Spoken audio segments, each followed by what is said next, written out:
Dalam pembahasan kali ini, kita akan mengungkap sebuah sisi sejarah yang, jujur aja, sering banget kelewat.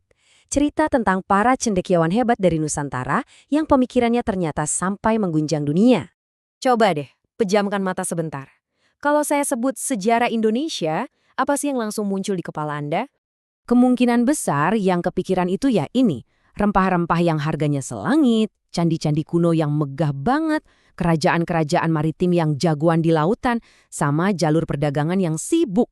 Dan ya, itu semua benar kok. Tapi ada satu kepingan puzzle raksasa yang seringkali kita lupakan. Gimana kalau saya bilang, di samping semua itu ada juga para raksasa intelektual? Pemikir-pemikir hebat yang gagasan-gagasannya nggak cuma membentuk Nusantara, tapi juga menggema sampai ke panggung dunia. Nah, kisah mereka inilah yang akan kita bedah. Oke, kita mulai dari bagian pertama. Untuk ngertiin cerita ini, kita harus paham dulu kalau para cendekiawan ini, yang biasa kita sebut ulama, mereka itu bukan orang-orang yang cuma duduk diam di surau. Oh, jauh dari itu. Mereka ini justru ada di jantung kekuasaan politik. Kutipan ini nih, ngena banget. Intinya, peran ulama itu nggak cuma soal agama. Justru, keberadaan mereka itu jadi semacam stempel pengesahan yang memperkuat kekuasaan seorang sultan. Mereka ini penasihat strategis, bisa dibilang otaknya kerajaan. Mau bukti seberapa kuatnya posisi mereka secara resmi? Lihat aja jabatan yang namanya mufti. Ini bukan sembarang jabatan. Di Kesultanan kayak Samudra Pasai atau Aceh, seorang mufti juga penasihat hukum utamanya sultan. Posisinya bahkan bisa lebih tinggi dari Menteri Kehakiman loh. Kebayang kan? Fatwa dan pemikiran mereka itu jadi dasar hukum negara. Jadi kalau kita rangkum, peran mereka itu macam-macam banget. Mereka bisa jadi kingmaker, penasihat raja, mereka juga hakim kagung, bahkan jadi diplomat. Contohnya kayak Nuruddin Araniri yang jadi mediator antara Kesultanan sama Belanda. Belum lagi peran sebagai pembimbing spiritual. Singkatnya, mereka ini benar-benar tulang punggung intelektual sekaligus politik kerajaan. Oke, sekarang pertanyaannya, gimana caranya mereka bisa jadi sepinter dan seberpengaruh itu? Jawabannya ada di sebuah perjalanan yang jujur aja luar biasa epik, semacam ziarah global untuk mencari ilmu. Coba kita bayangin deh, perjalanan mereka ini bukan kayak kita sekarang yang tinggal naik pesawat. Ini ribuan mil jauhnya dari rumah. Mereka harus menyeberangi lautan, melintasi gurun, perjalanan yang bisa makan waktu berbulan-bulan, bahkan bertahun-tahun. Dan semua itu mereka lakukan demi satu hal, ilmu. Dan ini bukan kejadian sekali dua kali loh. Ini tuh udah jadi tradisi lintas generasi. Lihat aja, di abad ke-17 ada Syekh Yusuf Al-Makassari yang berkelana 20 tahun buat belajar. Lanjut di abad ke-18 ada Abdus Samad Al-Palimbani. Terus di abad ke-19 muncul nama-nama besar kayak Syekh Nawawi Al-Bantani. Semangat mencari ilmu ini benar-benar diwariskan dari abad ke abad. Dan mereka nggak main-main pilih tempat belajar. Tujuan mereka itu adalah kampus-kampus top dunia pada masanya. Mekah, Madinah, Damaskus, Kairo, bahkan sampai ke Patani di Thailand. Ini nunjukin kalau jaringan intelektual mereka itu luas banget, bener-bener global. Mereka datang bukan cuma jadi murid, tapi juga buat berdebat, berdiskusi, dan bertukar ide sama para pemikir top dari seluruh penjuru dunia. Nah, setelah perjalanan panjang itu, apa hasilnya? Ini dia bagian yang paling keren.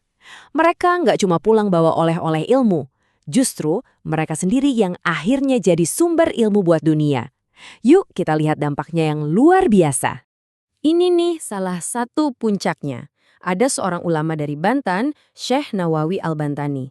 Beliau ini saking dihormatinya sampai diangkat jadi imam di Masjidil Haram, Mekah. Dan gak cuma itu, beliau dapat gelar Sayyidul Hijaz, yang artinya tuan dari wilayah Hijaz. Bayangin, orang dari Nusantara jadi bosnya para ulama di pusat dunia Islam. Ini pengakuan level tertinggi. Dan pengaruhnya nggak berhenti di situ. Lihat angka ini, lebih dari 115 kitab.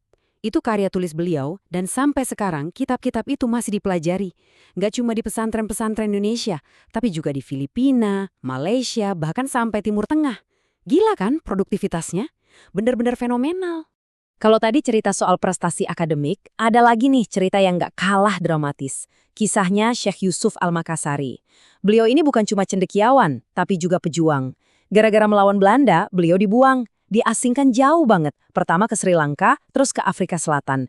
Tapi pertanyaannya, apa pengasingan itu bisa memadamkan apinya? Jawabannya enggak sama sekali. Dan ini buktinya.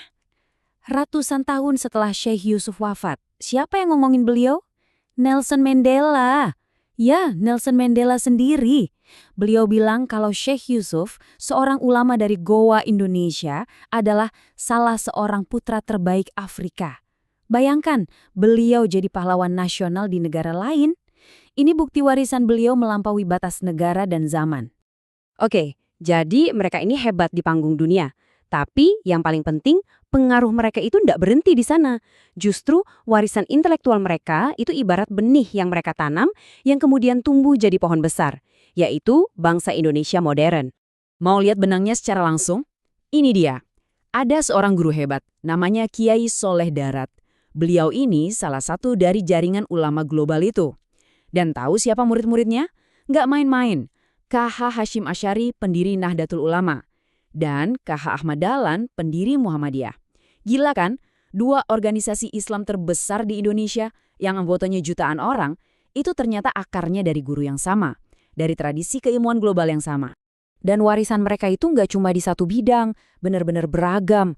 Ada Syekh Abdul Rauf Singkil yang bikin tafsir Al-Quran lengkap pertama dalam bahasa Melayu, dan dicetaknya di Istanbul loh. Ada Syekh Hamzah Fansuri yang jadi pelopor puisi Melayu modern. Dan Kiai Soleh Darat yang tadi kita bahas, ternyata beliau juga gurunya R.A. Kartini. Jadi mereka ini beneran para pelopor di bidang agama, sastra, sampai pendidikan perempuan. Kisah-kisah yang kita bahas barusan ini sebenarnya cuma secuil, cuma puncak gunung es. Ini nunjukin kalau sejarah kita, warisan Nusantara, itu jauh lebih kaya dan kompleks dari sekedar cerita rempah-rempah. Jadi pertanyaannya sekarang, berapa banyak lagi kisah-kisah hebat seperti ini yang masih tersembunyi, yang masih nunggu untuk kita ceritakan?